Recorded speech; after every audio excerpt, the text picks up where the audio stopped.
Si Senador Amy Marcos, ang dami niyang ano eh. Sabi pa niya, himala. May himala.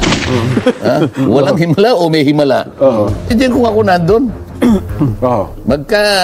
Magkagulo na kami kung magkagulo. Hindi ako papayag na mapuporma yun at ang magiging papel ko lang hindi ako pumirma. Nang dahil hindi ako pumirma, okay na sa akin. Hindi. Ibig ba sabihin, kung hindi ka pumirma, nakipaglabang ka? Para niya nangangapa kami sa dilim, mayroon pa mga ganun eh. Like a thief in the night, ika nga. Lumiham pa ako sa aking Pangulo ng Senado sa pamamagitan ng ating Finance Chairperson, Senator Grace Poe. Nakiusap ako sa kanilang gawing klaro ang bicameral conference at magkaroon ng diskusyon kasama ang mga miyembro ng Kongreso bago magsimula ang formal na pagpupulong sa BICAM. Dapat konsultahin muna mga Vice Chair ng Committee on Finance tungkol sa inimumungkahing pagbabago sa budget ng mga ahensyang nasa ilalim nila. Pati na rin ang mga malaking pagbabago sa GAB ay dapat pinag-uusapan ng mga miyembro bago ipasa. Na walang lihim, walang gulatan, higit sa lahat, walang himala. Talagang nagpahayag siya ng disgusto. Kaya akala mo talagang pabida, Jen, ano? Opo, oo. Jen, kung ako nandun, hindi ako papayag na matatapos ang anong ito nang hindi nyo ako binibigyan. Manggugulo po ako. Kung kinakailangan, magtawag ako ng press con. Kagaya nga na sinasabi nitong mga sumulat ng Luwakan Manifesto, paano nangyari? Wala namang akap, bigla na lang dahil sa pag-uusap ng dalawang tao. Ibig ba sabihin, yung ginawa naming pinagsikapan namin na pag-uusap sa loob ng 4 na buwan. 300 sa Kamara? 300 sa Kamara, 24 sa Senado. Katapos-tapusan, 2 BICAM meetings, 2 tao lang nag-usap para palitan lahat ang nakasulat doon. Ito yung dapat maintindihan ng mga kababayan natin. Ito yung anomalous eh. Bakit sa kabila ng pagtatalo namin ng 4 na buwan pagkatapos sa kadulu-duluhan, 2 tao na lang nag-usap at hindi rin alam ng membro ng BICAM kung ano yung pinag-usapan? Dapat pala magpaliwanag din dyan si Senate President Jesus Cordero. Tapos hanapin natin yung BICAM ba nasa Saligang Batas. Walang BICAM sa Saligang Batas. Ngayon, pag-usapan natin, kasi tumayo sa floor si Senador Amy Marcos, ang dami niyang ang dami niyang, sabi pa niya, himala. May himala. Walang himala o may himala? Para niya nangangapa kami sa dilim, mayroon pa mga ganun eh. Sabi niya, may mga VIP dito. Kasi yung palang idinagdag. Yung idinagdag na budget, kaya lumaki yung DPWH, parang 228 billion. Ngayon, doon sa tuntunin nila, sinasabi niya, hindi ko alam yung tuntunin namin, sila lang nagsabi. Sa tuntunin namin kasi, pagka ganyan, kalaki, yung idadagdag mo, meron dapat nakaukulang paliwanag. Dadagdagan mo ng 228 billion, ang nakalagay lang na salita, sabi niya, 3 lang. various infrastructure projects. 3 words. VIP. Sabi niya, VIP, sabi niya, ano yan? Sino yung very important persons? Kanino yan? O baka very important party list? Ganun na salita niya, no? Talagang nagpahayag siya ng disgusto.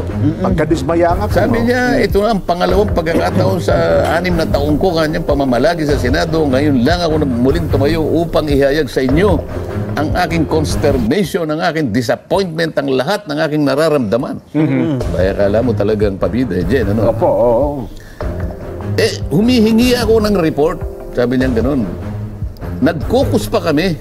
Wala man lang binabanggit tungkol sa budget. Pagkatapos, sa kabila ng pagsulat ko, sabi niya gano'n. Ang ibig niya sabihin, si Senator Grace po, siya ang chairman ng Finance. Opo, sinabi nilang bibigyan kami ng kaukulang dokumento at saka yung mga papeles para ma-justify po yung yung pagkakagawa ng final na forma ng BICAM report. Wala pong ibinigay sa amin. Sabi gano'n. Paano kayo? At saka sabi po namin, kailangan po transparent. Kailangan po makisama po lahat ng miyembro. Maging transparent po ang ating discussion. Para sa gano'n, makita po natin kung ano po yung detalye, paano po naisaayos ang pinaka-final form ng ating ng ating budget. At binabanggit pa niya doon, Nelson, ang ating pambansang budget, sabi niya, kinuha pa niya yung salita ng matandang senador na kung pangalan ay Dominador Aito na yata niya. Okay. Okay, naman, kilala mo yun. Ako, grade 1 ka dyan. Alam mo naman yun. Aito na, meron pa sa amin. tayong meron pa tayong senador na ganyan. Hindi ko na kabisado yun. Kasi kilala na sila, Mig Subiri na po kilala ko. Mig Subiri na sa ano. Ang Opo. pambansang budget. Totoo naman yun, Jen. Yan ang tatakip sa pangangailangan. Ano?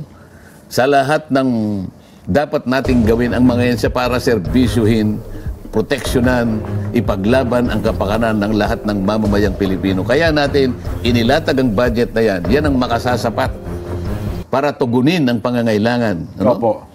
Kabuhayan, lahat ng interes na may kinalaman sa ikabubuhay o pangkabuhayan, pamumuhay ng isang Pilipino dito nakabase. So sabi, kailangan natin talagang pag-usapang mabuti. Ang problema dyan, ito yung tanong, Nelson, hindi mo ba naisip? Nandun ka naman eh. Part Hindi ka na ipaglaban. Oo nga po. Oo. Kasi dyan kung ako nandun, magkagulo na kami kung magkakagulo. Hindi ako papayag na mapuporma yun at ang magiging papel ko lang hindi ako pumirma. Nang dahil hindi ako pumirma, okay na sa akin. Hindi. Kasi nakita ko sino yung pumirma eh. Opo. Out of 17 senators, 7 ang pumirma, yung 10 hindi pumirma. Ibig ba sabihin kung hindi ka pumirma, nakipaglabang ka? Paano dapat ginagawa? Dapat hindi sila pumayag na matapos. Yun lang sumulat ako. Asan ka ko yung papeles na hindi ako papayag na matatapos ang anong ito nang hindi nyo ako binibigyan. Maggugulo po ako. Kung kinakailangan, magtawag ako ng press con. Bakit po ang nangyayaring palagi? Kasi nangyari na sa akin ito, Nelson. At alam ko, ganyan ang palagi nangyayari. Kailangan malaman ng ating mga kababayan ito, Jen. Opo. Pagkaraniwan, pagkatapos ng sona ng Pangulo, nangyayari naman yan, July eh. Totoo po. No? Siguro mga ilang linggo, depende kung gaano kabilis na nagawa yung NEP. Ito yung National Expenditure Program. Isusumiti ka agad yan. Palagi mo na after 1 month. So July halimbawa, nagsalita ang Pangulo. After 2 weeks halimbawa, isinabmit ang NEP. Mula sa pagkakasubmit ng NEP na yun, Jen, pagtatalunan na yun, magsisimula yung budget briefing, ito na yung committee. Pagkatapos na mahimay sa mga committee, matagal din ito. Ito ngayon ay pupunta sa plenary debates. Opo. 2 kapulungan ang gagawa nito, simultaneous ito. Sa mga tweet, sa loob ng 4 na buwan, pagtatalunan ang nilalaman ng NEP na to at dito mapoporma, dito ma-exercise yung sinasabi nating power of the purse. Yes po. Kung Tama. paano ilalatag talaga. Pangkaraniwan ng ating layunin ay maisalba, maproteksyonan, maipagpauna yung interes ng bawat isang mamamayang Pilipino. Bakit pagdating na nung BICAM, Jen? Yan na. Bakit 2 taon na lang ang mag-uusap at pagkatapos mag-iiba ang forma? Kagaya nga na sinasabi nitong mga sumulat ng Luwakan Manifesto, paanong nangyari? Wala namang akap, bigla na lang dahil sa pag-uusap ng 2 tao. Ibig ba sabihin, yung ginawa naming pinagsikapan namin na pag-uusap sa loob ng 4 na buwan, 300 sa Kamara. 300 sa Kamara, 24 sa Senado. Katapos-tapusan, 2 BICAM meetings, 2 tao lang nag-usap para palitan lahat ang nakasulat doon. Nabaliwala. Ito yung dapat maintindihan ng mga kababayan natin eh. Kaya sinasabi ko, tama lang na tumayo si Senator Ramy. Kaya lang, bakit? Hanggang doon lang ba? Kung kailan tapos na. Di ba? Nagawa na. Hanggang doon lang ba? Sasabihin mo ngayon na, may himala. Sino ba itong mga VIP? Pero ako, bago pa dumating doon, sasabihin ko, magkakagulo tayo pag hindi nyo binan. Isipin mo, naghanap pa siya ng naghanap pa siya ng CCTV para malaman niya kung sino ba yung nag-attend. Kasi sa akin palagay ka niya, the BICAM report was ratified viva voce. Ibig sabihin, ano lang? Salitaan lang po. Ay, who are in favor, say aye. Say Walang pirmahan, nay. Gusto niya makita kung sino yung physically present doon sa plenary. Hindi rin doon siya binigyan. Ang sabi raw nung namamahala ng CCTV, Madam Senator, because of the provisions of the privacy law, hindi ako papayag sa ganyang klaseng pangangatwiran, Jen. Maniwala ka sa akin. Hindi nila na-provide pala yung kopya ng CCTV kung sino-sino. Binabanggit pa niya ganito. Sabi pa niya, hindi ba parte ng ating custom and tradition na kapag nilabas na yung nilabas na yung BICAM report na yan, pipirmahan natin lahat yan, miski na yung bawat pahina. Opo. Kasi pinirmahan lang nila kanya yung signature page, yung kaduluduluhan. Pero yung kasano po sa gilid, yung mga marginal spaces, pumipirma po yan. Yan po yung customary natin. Yun ang tradisyon natin. Bakit hindi po natupad yan? Okay, kung ako yan. Ba't nga hindi ka nanggulo? Kasi kung ako yan, Kung ako ang nandyan, magkakagulo na po tayo talaga. Maniwala kayo sa akin. Totoo nga Hindi ako papayag. Hindi lalabas yan. Kinakailangan, kung ako, maggagawa ako ng press con. Oo, para lang pigil ako. Ngayon, ang ibig kong mayari rito, dahil sa tinitingnan ko, mali itong nangyaring ito. Maring ibito ng Pangulo yung hindi, yung mga kinukwestiyon na binawasan, opo. yung mga idinagdagan. na ito, maring ibito talaga yan. At karapatan ng Pangulo yun. Paano itong mga binawasan o kaya yung tinanggalan? Kaya nung nag-privilege speech siya, hinahanap ko doon sa parte na kanyang privilege speech. Dapat sana sinabi niya, kasi binabanggit niya yung Pangulong Bongbong. Kaya nga, kinausap ko na po ang aking kapatid, ang ating Pangulo. Kaya lang po, nagpapatulong na ako sa inyo ngayon, sabi niya, sa mga colleagues niya. Idagdag ko na po yung boses, idagdag nyo na po yung boses para marinig po ng ating Pangulo ang sumamo ng nating lahat. Hindi ba? Opo, oo. Ako hinahanap ko, kung ako, sasabihin ko sa kanya, Mr. President, pwede ba tumawag ka ng special session? Meron pang panahon eh. Halimbawa, December 26 o hanggang 27, ibalik po ninyo yung nawala po sa PhilHealth. Pwede pa ba ipatawagin ito ng Pangulo? Oo naman. Yung BICAM. May power. Nakaresist na po kung di ba? Hindi nga, ibalik nga na para tinanggal mo yung PhilHealth eh. Bakit mo tatanggalin ng PhilHealth? Opo. Kasi yung subsidy ng GAA, doon yun ang tatanggalin. Dahil nga meron na raw... mga reserve fund po, sobra-sobrang pondo. Hindi reserve fund ang tawag nila eh. Unused 600 billion. Hindi unused yung reserve yun eh. Nasa batas yun, kinakailangan meron siyang reserve fund na katumbas ng 2 taon na kanyang operational program. Para hindi mo magkulap. Kasi meron ka pang actuarian dyan na dapat gamitin kasi yung member i-cover mo eh. Meron kang insurance contract sa mga member mo eh. Tama. Na kapag ka kinailangan i-call ng members yun, dapat meron kang pambayad. Kaya nga nasa batas yun 2 years eh. Tama. Ngayon, hindi mo po pwedeng galawin yun din.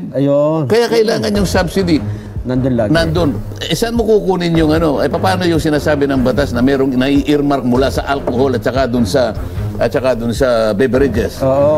Para sa kanila. Alcohol and beverages 100%. Doon sa tobacco 85%. Nung kita doon sa 85% sa taxes. Alisin mo lang yung 15% dahil may share yung farmer sa tobacco. Ibabalik mo yon, bibigay mo sa PhilHealth. Pag hindi mo nilagyan ng GAA portion yun, paano yung na-earmark sa batas na automatic na napupunta sa PhilHealth?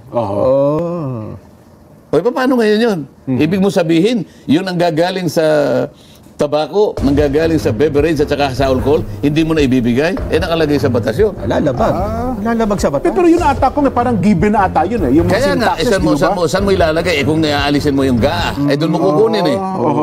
Isasama mo doon yun eh. Yun ang enabling. Kasi parang ang punto ata nila doon ko, kung hindi man nagbigyan ng subsidiya, ang tao, tuloy pa rin ang contribution, tuloy pa rin po ang pagkuha doon sa sin taxes. Oo nga, kailangan mong palakihin nga yun eh. Kasi 2 years nga yung katapat nun eh. Kung halimbawa sumobra yun, nakalagay din sa batas eh. Kung halimbawa sumobra na yun, dagdagan mo yung coverage ng member. Yun. Taasan mo. Doon mo ilagay. O kaya, ibalik mo yung... babaan mo yung kanyang contribution. Nakalagay sa batas eh. Nakalagay sa batas talaga yun. Ayun nga pala. Ngayon pala kaya dapat ginawa. ang aking problema rito, ang concern ko rito, paano maayos yun? Hindi maayos sa simpleng bito lang. Mabibito mo yung mga wala rito talaga, tanggalin mo dahil kasobrahan yun. Nandun yung nga sinasabing BIP.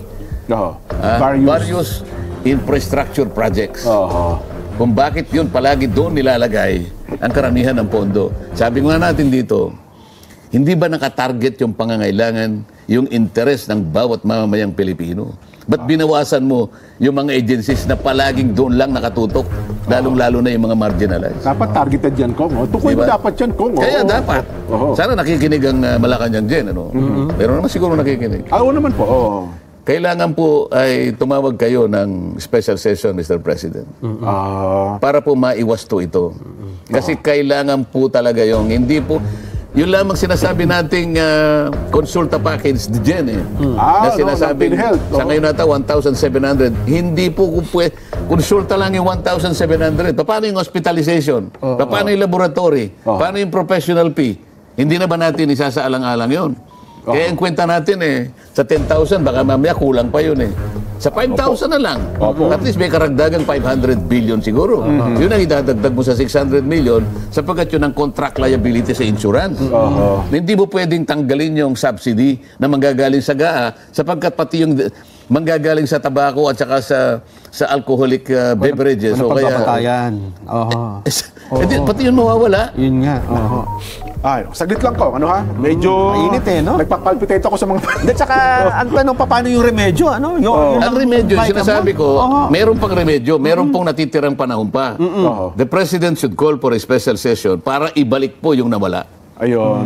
Hindi may babalik ng line veto yan, ko. Hindi nga, i-line veto, paano yung natanggal? Hindi niya may babalik. Dapat Wala siyang karapatang ibalik yun. Ayun. Ang Congress lang ang pwedeng magbalik. Dapat mag-BICAM. Kahit yung BICAM na lang po, pwede ko yun. Hindi, i-recommit mo yung BICAM. Pagkatapos, mag-usap uli. I-revise. Kaya nga, kasi hindi naman magkakaroon ng marirecommit ang pagkatapos pagdidibatihan nila nang hindi nakasesyon ng Congress. Kaya ang kailangan mo, magtawag ka ng special session, Mr. President. Kaya pwede yung presidente. Kaya naman. May pangapangyarihan. Kahit isang araw lang. Ibalik ninyo yung ibalik niyo yung PhilHealth. Bagay, may... Tapos yung iba DepEd. tanggan niya para makukontinue na ibibito ko, halimbawa. Tapos ibalik niyo itong mga nakalagay ditong pinagtatanggal niyo. Itong DepEd, insertion na to, ibibito ko ito, halimbawa. Madali yun pero saan mo ilalagay pagka binito? Pagka nawala na. Ayun.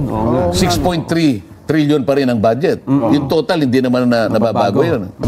Ang ganun pala yung kumano, kasi kung magkano sinabit doon sa part ng NEP, Yun na yun. hindi na bababa. Maliban na lang kung mag-iba-iba na lang kung saan pagdalaan. Mag-iiba lang talaga. Pero yung kabuuan, yun pa rin talaga. Kasi nga, yung power of the force sa amin, kaya kami yung maglalatag. Allocate. Kaya may problema pa nga dyan yung pinipilit kong provision kasi sa saligang batas nakalagay.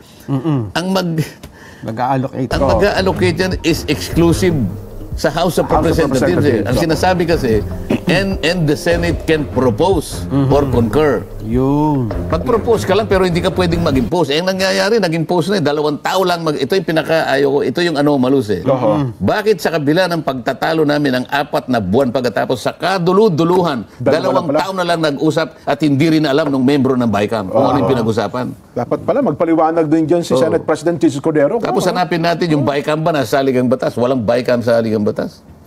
Palaging ganyan kasi yan nangyayari. Yan ang gusto ko sanang ayusin Anyway, kung saglit lamang, higop lang ako ng mainit na kape.